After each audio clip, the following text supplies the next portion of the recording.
we want to protect the places we love, we must vote. But first, let's start at the beginning. Here, here, here, and here. Our country claims to be built on a lot of things: ideals, law, truth. But the one thing that's perfect, what America's actually built on, is the land. This land, this land, this land, this land. For some of us, our ancestors have been here forever. Others arrived centuries ago. Others did not choose to come here at all. And others were simply our parents looking to give us new opportunities. But despite our different paths, we all converged here, on this land, not made for you or for me, but for everyone. You see, the land is our common ground. The mountains, the slopes, the forests, the crags, and the coasts. The places we play and the places we escape to. We cannot continue to allow our seasons to shrink, our rivers to be polluted, our skies to warm, and our forests to burn. So we must rally around the other thing that unites us, our right to vote. Because no matter who you are, if you love the land, you are a member of the outdoor state. 50 million people strong, not defined by borders or party lines, but by passion for places we love, bigger than any other state and more powerful too, but only if we vote. So let's stand for our common ground, whether our common ground looks like this, or this, or this. If you love the land, it's time to make a plan to vote. Make your plan to vote at makeadamnplan.org.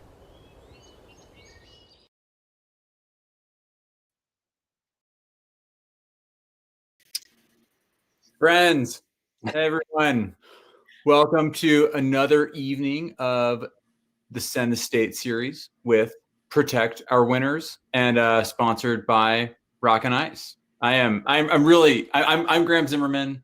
I'm your host. You won't have to listen to me much this evening because we've got two awesome presenters, father and son, Conrad and Max. I am really delighted to have these two on, and these guys are going to be sharing about their experiences living, climbing, skiing in Montana State, which is where we're focused on this evening. So these two are legends in their own time. Conrad is one of our greatest alpinists. Max is a ripping skier and an award-winning creative. And they've both taken on an incredible role within the advocacy space as well. And we're really going to be talking about the intersection of all those things this evening. So they're gonna tell us some stories, and then we're gonna do a Q&A. If you have any questions you would like me to ask them, please put them over in the chat bar.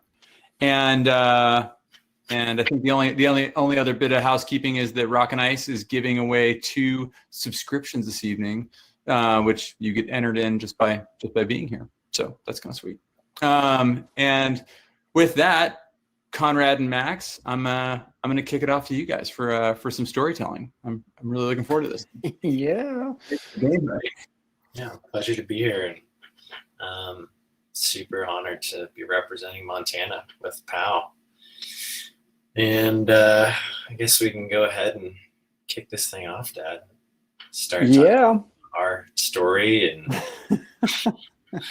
So this is kind of neat. We're doing a slideshow together, and we're across the street from each other. We're on 2 different computers, and we had dinner together. And so Max is part of our COVID pod. But we are here in the Valley of the Flowers, which is the Gallatin Valley, traditional lands of Salish Kootenai, Absaluki, along with other Native American tribes who held this land sacred. So yeah, how's it going out there? And I see Sam from Missoula and Pamela from Bozeman. Thanks for signing up and being part of this. So yeah, we kind of look at these slideshows here kind of in a way. We have the person, which is in this 2 people, the place, the climate, and empowerment. A lot of these different things that we can look at them to get going on this. So the first off is Max and I. So this is a selfie Max took with a real camera, not a cell phone. And in May of 2012, and it was a good moment for both of us. But one might, this is like our moms write this stuff, right? It's just like it's always good stuff, no matter what. So, but anyways, they're that's what they have in there. I'll pass the speaking stick over to you, Max.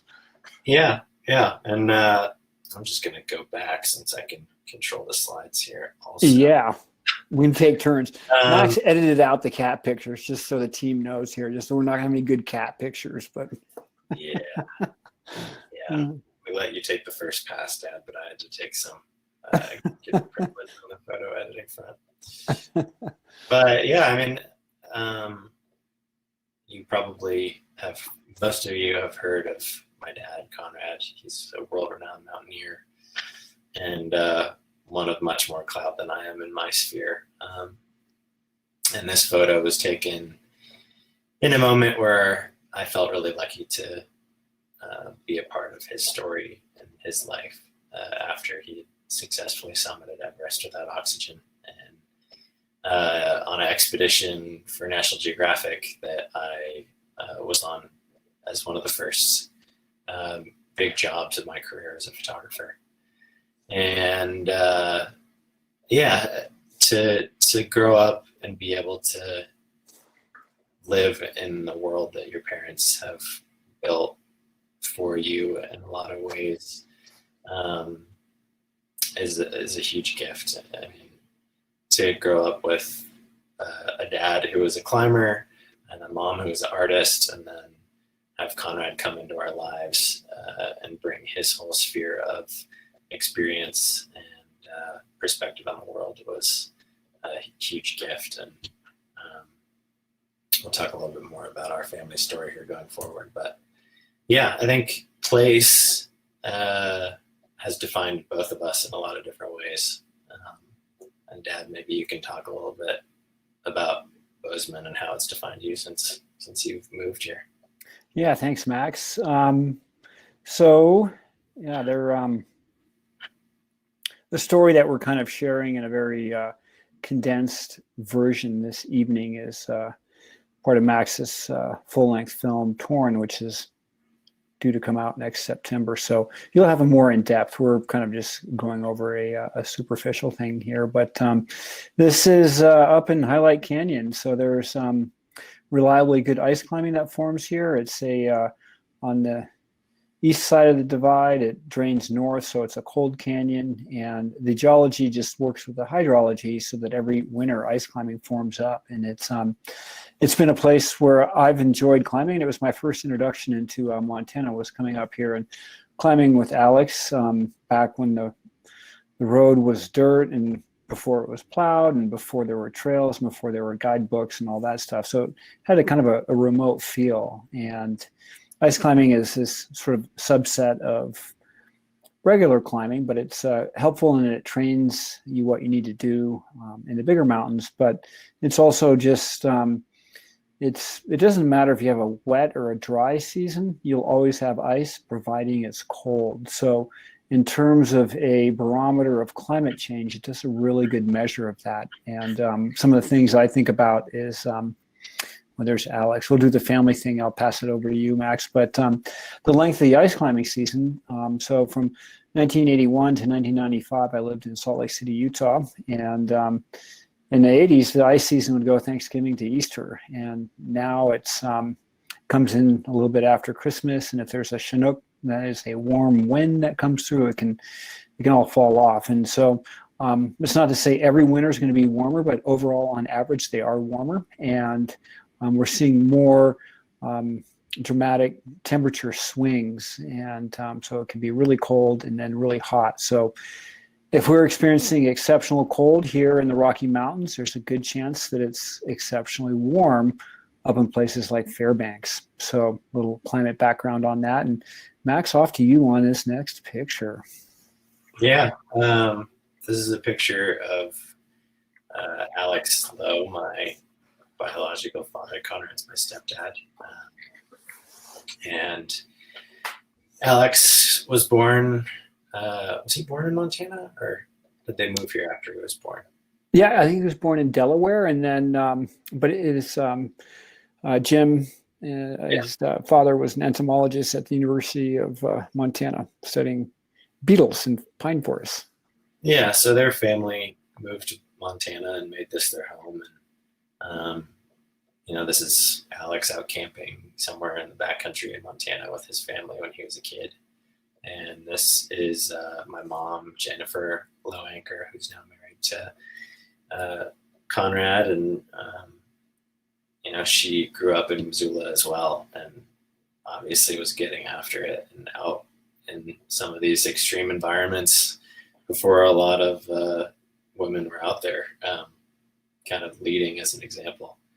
And, for me, my parents are the biggest leading example for me in my life. And having that rooted presence here in Montana and knowing that both my parents spent their childhoods here and grew up here like I did, doing a lot of the same activities that I do now, skiing and climbing and spending time in the mountains and hunting and fishing in the same valleys and riverbanks.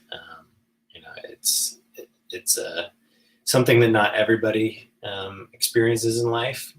We move around a lot, all over the country, all over the world. And oftentimes we don't end up in the places where we grew up. But for me, this feels especially like home, just because of our history here as a family. Here's Alex climbing somewhere that I don't think is Montana. But that's the Gunks in New York City, so or near New York's in New York State. So pardon me. It's funny in this previous picture, Max. There's not too many people you can say, yeah, my mom climbed ice with hummingbirds, Koflax, and MSR helmets. All three of those things aren't around anymore. But this shot's is Shockley's ceiling in the Gunks. Alex getting after it. And there's me. I was probably 1 or 2, maybe. Mom's there, should be able to identify. But yeah, again, just kind of reaching back and talking about where you come from and a sense of place. Like, so much of that has been defined by our family past. And this is me and my younger brother Sam when we were kids. Growing up here in Bozeman, I've seen a lot of change, having had the fortune to spend most of my life here. I remember walking to school in the middle of winter and it would be like negative 20 degrees, and Conrad would have to throw his huge down parkas from climbing Everest on us to send us off for the 6 block walk to school. And, living here now and seeing the change that we've experienced in the seasons, and the fact that, we don't have those cold snaps anymore. And, our winters fluctuate much more aggressively as far as how much snow we get, how hot our summers are. It's pretty wild to have that breadth of experience in one place and have that as a reference point to see just how much things have changed in our lives. And, it's something that's nonpartisan that we can all see, as the world changes around us, is from each of our perspectives, just looking at how that has come about. Yeah, it's great to understand weather and where we are locally with that, and then kind of tie that back into climate change. And so starting around the 1860s, we've been really, as a society, good at measuring temperature. So where we are here in the Northern Rockies, the temperature in that period of time is risen by 1.5 degrees Celsius. So high latitude, so that is closer to the poles, high altitude are particularly susceptible to climate change. So we're experiencing them. And if you're passionate about your sports and you're outdoors, you'll see that change happen before someone that might not be out there in sort of capturing that. But oh yeah, Yeah, I have a question for you. yeah. This is you and Alex in Antarctica, or Yep, Antarctica. and you were just back there recently.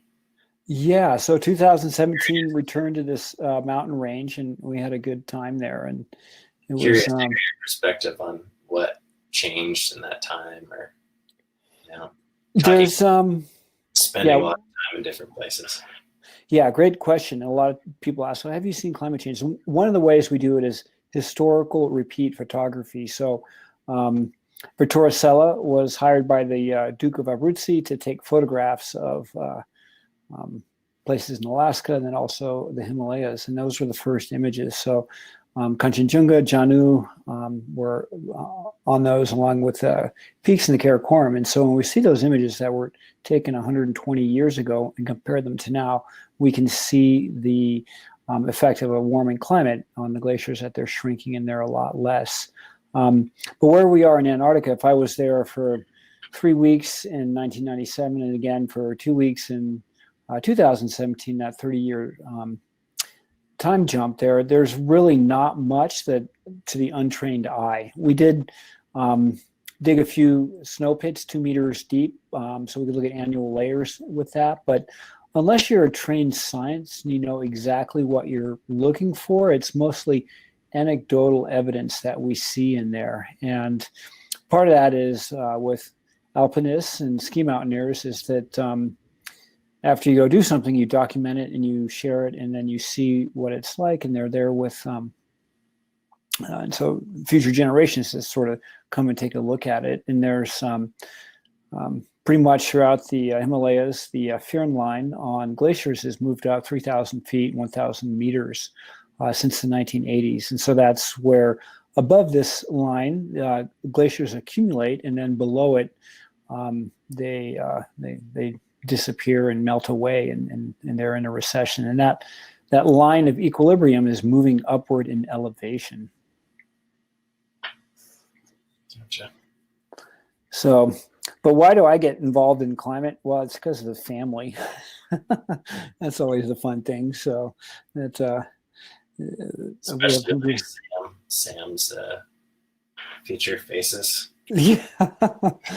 Yeah. And so Isaac was probably 3 or 4 in this image, and now we're Max, you turned a nice age here just on the a few days ago on the 11th of October. So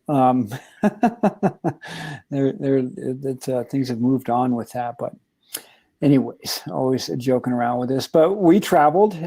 This is the crew of us. We went to South Georgia and the Antarctic Peninsula on a small boat, and I was working as a lecturer, and then to see it. And so, one, there's the natural world that we see there, but it's also an understanding what Antarctica means to the climate on a global scale, and that Antarctica is the 5th largest continent. It has 90% of the world's fresh water. 70% of the world's fresh water trapped in 90% of the world's glacial ice. So do the math on that, and you can see that if the Antarctica were to liquefy, that it would have quite a dramatic effect on the sea level. But moreover, the cold water that sheds from Antarctica as it melts, cold water is heavier than warm saline water, which is then moves up to the water column. And so this is the engine that drives the global currents around the world. And should the Gulf Stream change, where it goes up the side of North America and then loops over to Europe, and it keeps Europe warmer than it would had it not been there. So there's a lot of ways in which science is showing us how interconnected each of these ecosystems are. Yeah, and I think it was on trips like this that we got to take away from Montana with the exposure that Conrad had through his work as a mountaineer and a speaker. We got to tackle ice before high school. It was those experiences that really put the idea of a shifting climate and the fact that the world is any of our individual existences into my mind. And it was on to Antarctica that I think it was my mom that gave me her old camera and old film camera that I started shooting photos, and that has translated from those experiences. And that's an experience that I've shared with my whole family. My younger brother Sam went on to make a short film about climate change on one of our trips to Antarctica for a school project that ended up winning some. To work on several expeditions in the last 10 years as a photographer in the Antarctic, and most recently worked on a short documentary film with a nonprofit based here in Bozeman, Polar Bears International, that works in the Canadian Arctic and across the Arctic sphere to try and influence polar bear conservation and the effects of climate change when it comes to those environments. And as I have evolved in my career as a photographer and filmmaker, it's these experiences that my parents led me into, and the conversations that we had at the dinner table here in Bozeman growing up.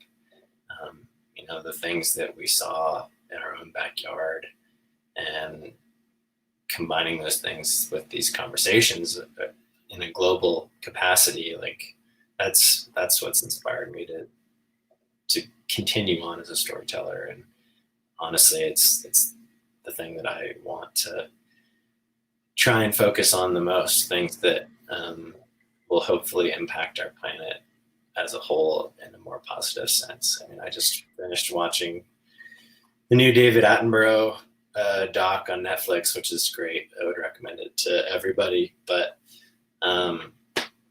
this is our time. Like, this is our chance to shape the future of our entire planet as it exists for all life, but for ourselves. Most of what we think about, I think, on a regular basis is pretty immediate. We think about how much money we're going to make this year, what we're going to be able to buy, if we're lucky enough to have that capacity of income. For a lot of people, they're just trying to survive. But it's up to the people who have that fortune to, try and make as much of an impact as they can. And that's something that I've really tried to take onto myself. And I know my dad works really hard in doing as well with his work with Protect Our Winters, as well as a multitude of other things that he has going with our family. And and he and my mom have both been a huge inspiration for me in that effort. Yay. Love those pictures, Max. It's a good time. Here's some of Jennifer's artwork. And so she has a whimsical art style using cattle markers on watercolor paper. And so always the animals of this northern region of the Rockies. But for Jennifer and I, we're both, our motivation to do the right thing is we want to leave the planet in this sort of the same way that we saw it. And so I'm guessing pretty much everyone that's signed into the conversation this evening is aware of anthropogenic climate change, atmospheric CO2, how we measure that, ocean acidification. So that's really at the basis of what we're looking at here. And the challenge we face is that, as Max pointed out in the David Attenborough's life opus film, A Life on Earth, that there's been 5 mass extinctions and they've all been carbon driven. And there's been some externality, an asteroid hitting or a series of volcanic eruptions. But as a result of taking all these the hydrocarbons out of the ground, burning them rapidly, and then that atmosphere, going up in the atmosphere and creating a blanket that's heating up our planet. And we now have science. We are accurate in our modeling with it. If there's anything that since Jim Henson, who was the first NASA scientist to ring the clarion bell of climate change in the 1980s, is that his estimations we have gotten to those points earlier than anticipated. So it's not that things are getting easier. And if we are going to tackle this, we have the individual things that we work with to recycle, to carpool, to minimize our carbon footprint as much as we can. And what carbon we do, we tax it on our own by buying carbon offset credits with it. But to really make change that's going to affect climate, we need to harness the intellectual capital that the United States have in conjunction with market externalities. And these market externalities are legislation that will then change things. So the hydrocarbon industry has gotten tons of subsidy, especially when those hydrocarbons are pulled off of public lands. And to have renewables get that same advantage would really jumpstart it. And that we have the ability. Millennials that are part of our society, they're the biggest voting group that can participate on the elections on the 3rd of November, that we have this opportunity to steer the course of the United States to be a more energy, not self-sufficient. We've achieved that. We're exporting energy at this point, but to have a lower carbon footprint and to be leaders in renewable energy sources. Yeah, and just to kind of wrap out on that idea that this is something that everyone has heard of. Everyone knows about climate change at this point, and it's more often than not something that we can't really see on a personal basis. Is something that affects us on a day-to-day. But this summer was a stark example of that. This is a picture from the Bridger Foothills fire here in our backyard in Bozeman. It burned a huge amount of acreage in our local mountain range where our little ski area is, and a handful of homes were lost. These fires, as everyone I'm sure saw, were all over the West. I have friends that are evacuating from the massive fire outside of Boulder right now. This is the direct impact of climate shift. There's a lot of other things happening world across, but we're starting to see more personal impacts, and we'll only continue to see more. And hopefully we don't get to the point where we are forced into action because of the negative impacts of climate change. Hopefully we can change the course of all this before that. But,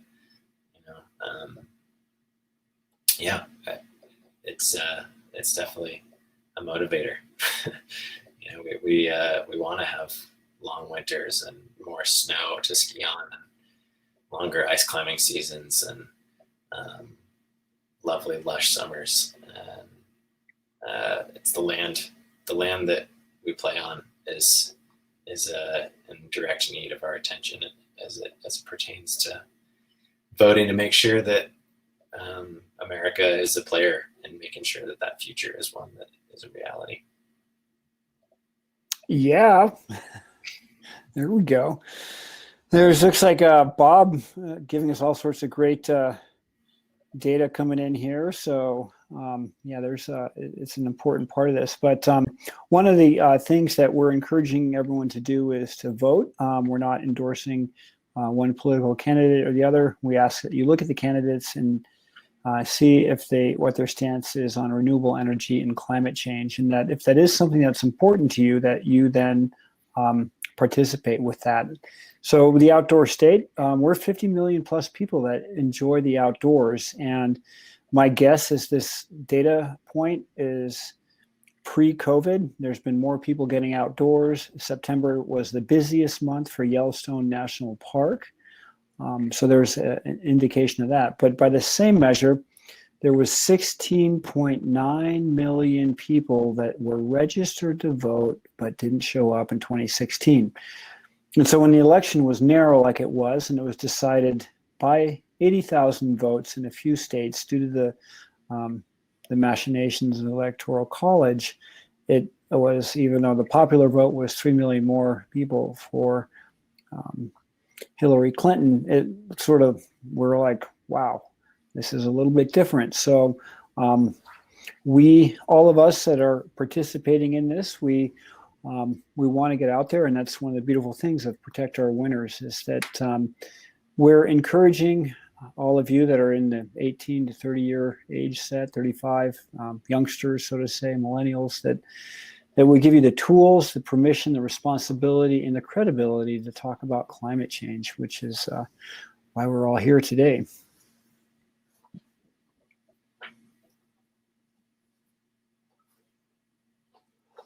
Cool.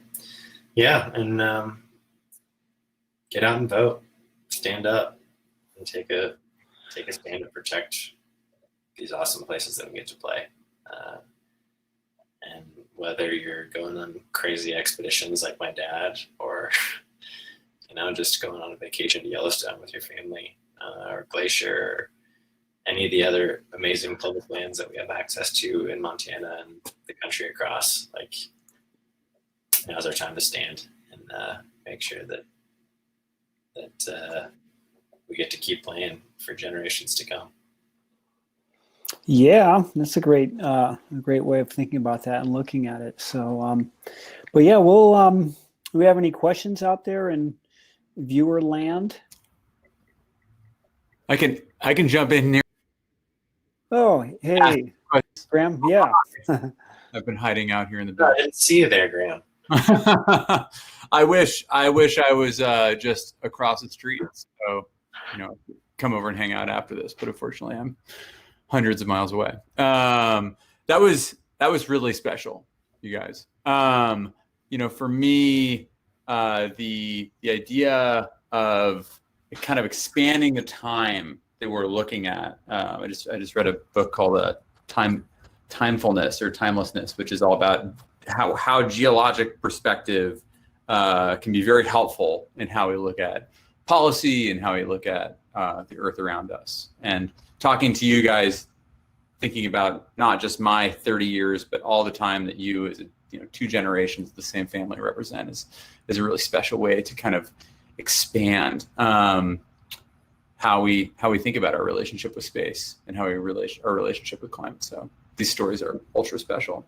I thought I would just kind of, as we were talking about voting and all that, you were talking, Conrad and Max, about the importance of kind of understanding what our politicians stand for. And I thought I would just kind of ask you about the importance of not only like the really big elections like that we're looking at on the national stage, but also down ballot, and how do those affect our ability to combat climate change in terms of when we look, not only at the presidential election, but also looking at state level and local elections. And do you think those are important? Are those something we need to pay attention to? Yeah, great question. I'll jump in on that one. And Troy, we see your question over there. We'll answer that in one of these coming up. So the importance of elections, it used to say all politics is local.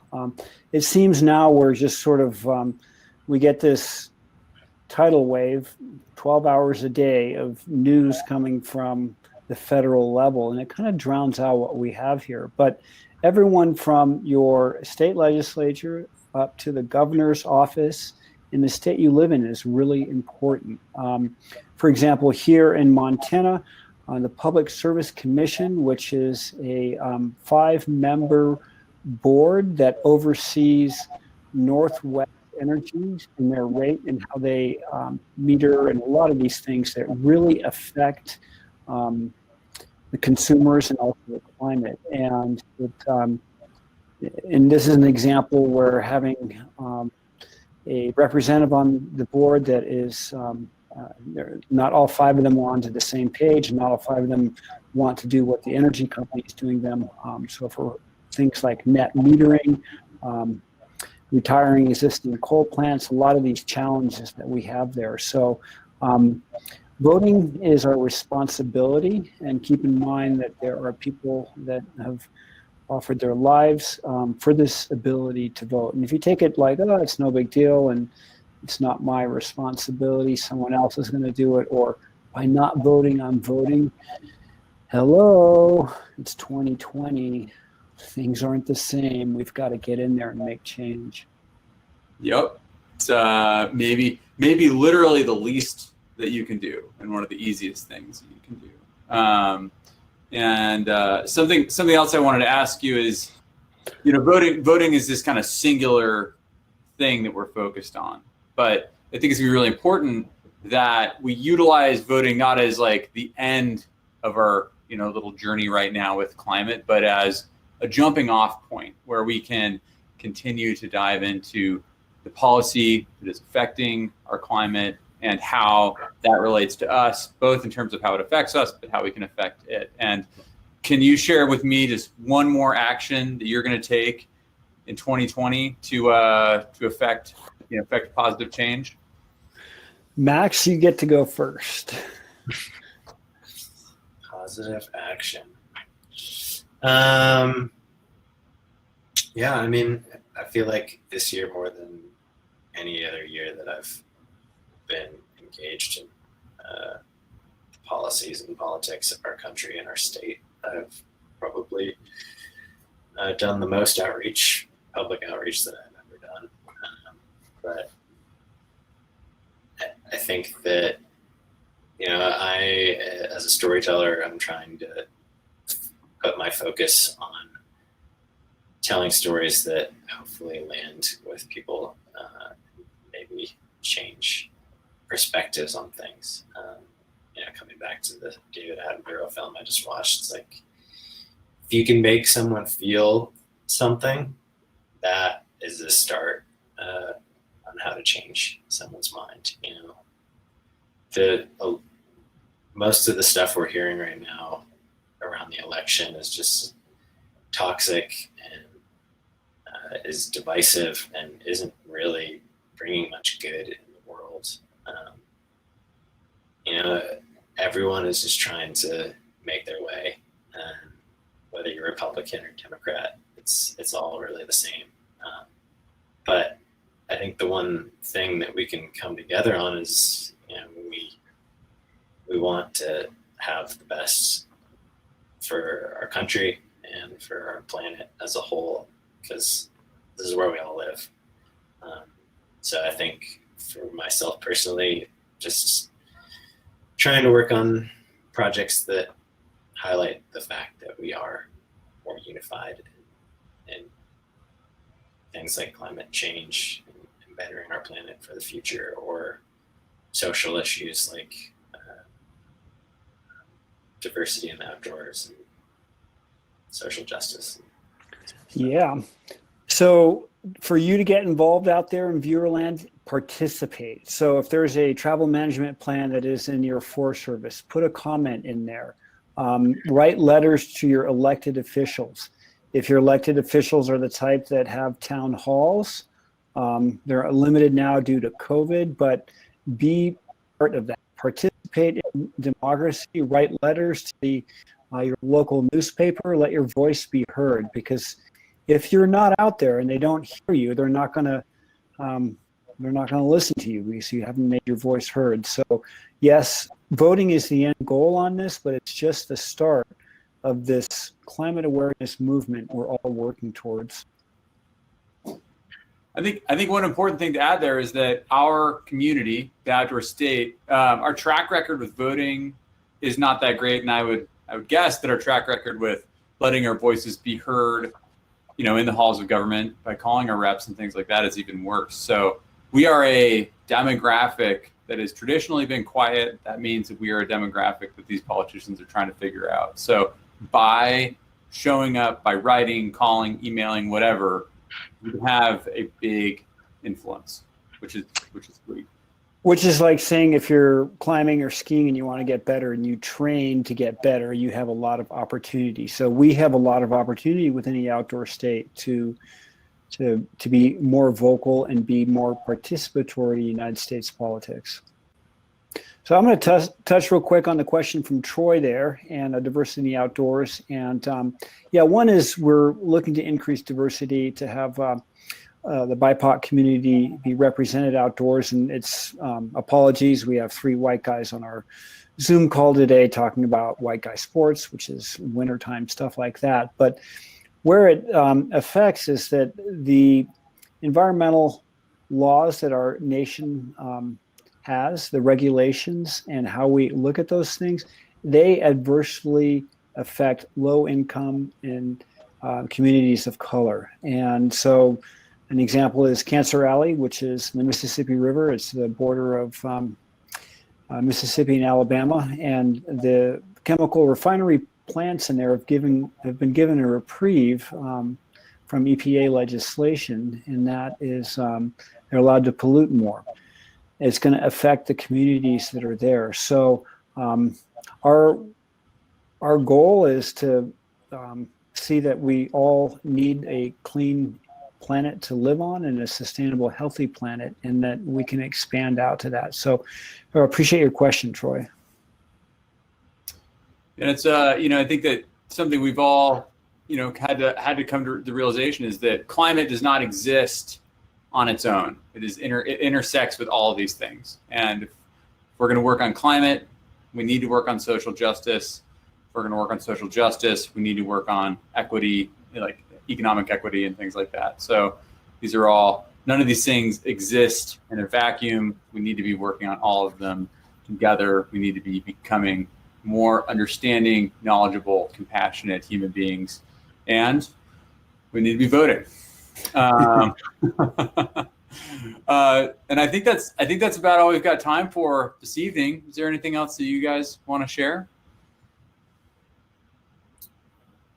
I guess just that, yeah, I hope everyone sees that it's important to have your voice heard, and no matter where you live or what you do or what community you claim as your own, like we're all in this together. Every voice counts. So. Yep. Yes, a note here from Bob. Let's do one of these in Utah. So, yeah, let's. We gotta. There's. It doesn't matter where you're at, and participate and be part of it. So that's really a key thing. And it 2 weeks from tomorrow, we'll all kind of know what we're going on. So yes, but it's time to be part of our democracy. This is our opportunity. This is our moment. Well, with that, thank you guys so much for hanging out this evening.